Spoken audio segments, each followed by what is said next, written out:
கலையரசன், தீபா பாலு, பாலசரவணன் இவங்களாம் நடிச்சு துதிவான டைரக்ஷன்ல இப்போ ரீசெண்டா தியேட்டர் ரிலீஸ் ஆன படம் தான் கொலை சேவல்.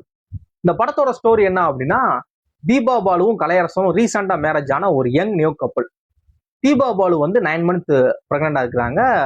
இவங்க ஹஸ்பண்டோட ஊர் வழக்கப்படி, கலையரசனோட ஊர் வழக்கப்படி யாரோட வீட்டிலலாம் மாசமான பெண்கள் இருக்காங்களோ அவங்க வீட்டுல இருந்து ஒரு சேவலை போய் அந்த சாமிக்கு வந்து பலி கொடுத்தோம் அப்படின்னா தாயும் செய்ய நல்லபடியா இருப்பாங்க அப்படிங்கிறது வழக்கம். அதே மாதிரி நம்ம வீட்லயுமே மருமக வந்து மாசமா இருக்குல்ல அப்படிங்கிறப்ப நம்மளுமே ஒரு சேவலை பலி கொடுத்துருவோம். போய் கொடுத்தோம்னா தாயும் செய்ய நலமா இருப்பாங்க அப்படிங்கிற மாதிரி இவங்களுமே அந்த அந்த ஒரு பரிகாரத்தை பண்றதுக்காக போறாங்க. அப்படி போறப்ப தீபா பாலுக்கு அந்த கோயிலுக்குள்ள அந்த கோயிலுக்குள்ள என்ட்ராக நிறைய விஷயங்கள் ஒரு கிட்டத்தட்ட ஒரு ஏதோ ஒரு மர்மமான விஷயங்கள்லாம் தோணுது. ஆல்ரெடி இந்த கோயிலுக்கு வந்த மாதிரியும் இங்க இங்க இந்த கோயிலுக்கும் இவங்களுக்கும் ஏதோ நெருக்கம் இருக்க மாதிரியும் ஏதோ தோணிக்கிட்டே இருக்கு. அந்த அந்த சடங்கு அவங்க கரெக்டா ப்ராப்பரா பண்ணாங்களா பண்ணலையா, இவங்க மாசமா இருக்காங்களா, இவங்களுக்கு குழந்தை நல்லபடியா பிறந்துச்சா பிறக்கலையா, கலையரசனும் தீபா பாலும் சந்தோஷமா வாழ்ந்தாங்களா வாழலையா அப்படிங்கிற ஒரு படம் தான் இந்த கொலைச்சேவல். படத்தோட மெயினான விஷயத்த தவிர்த்து வித்தவுட் ஸ்பாய்லர்ல ஒரு படத்தோட ஸ்டோரியை எக்ஸ்பிளைன் பண்ணியிருக்கேன். ஓகேவா? இதை தவிர்த்து படத்துக்குள்ள பயங்கரமான ஒரு லேயர் இருக்கு. கிளைமேக்ஸ்ல ஒரு ஸ்டன் ஆகிற மாதிரி ரொம்ப ஒரு ப்ரூட்டலான ஒரு கிளைமேக்ஸ் இருக்கு. கொஞ்சம் கூட எதிர்பார்க்காத ஒரு கிளைமேக்ஸ் படத்துக்குள்ள இருக்கு.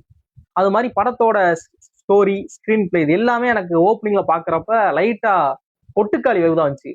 ஏன்னா கொட்டுக்காளி படம் எனக்கு பெருசா புரியவே இல்லை. பிடிக்கலன்னு சொன்னா கோவப்பட்டுருவாங்க சில பேர்லாம். எனக்கு புரியல.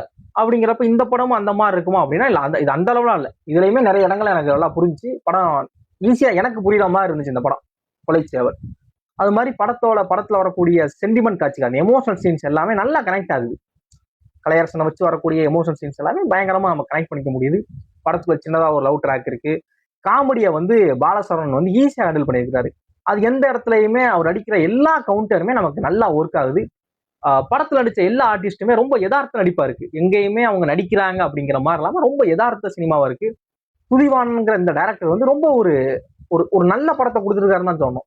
படத்தோட கிளைமேக்ஸ்லாம் வந்து கிளைமேக்ஸ்ல ஒரு பயங்கரமா டேக்அவே இருக்கு. ஒரு மெசேஜ் கொடுத்துருக்காரு, இதான் விஷயம் அப்படின்னு சொல்லி. இந்த காலங்காலமா ஒரு விஷயத்த ஸ்டீரியோடைப் பண்ணிருப்போம்ல, அதை அப்படியே பிரேக் பண்ணிருக்காரு.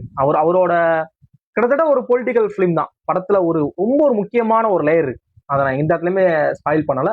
படம் பார்க்குறப்ப அது உங்களுக்கு பயங்கர சர்ப்ரைஸா இருக்கும். ஒரு ஒருத்தான படம், மிஸ் பண்ணிடாதீங்க. தேங்க்ஸ் ஃபார் வாட்சிங்.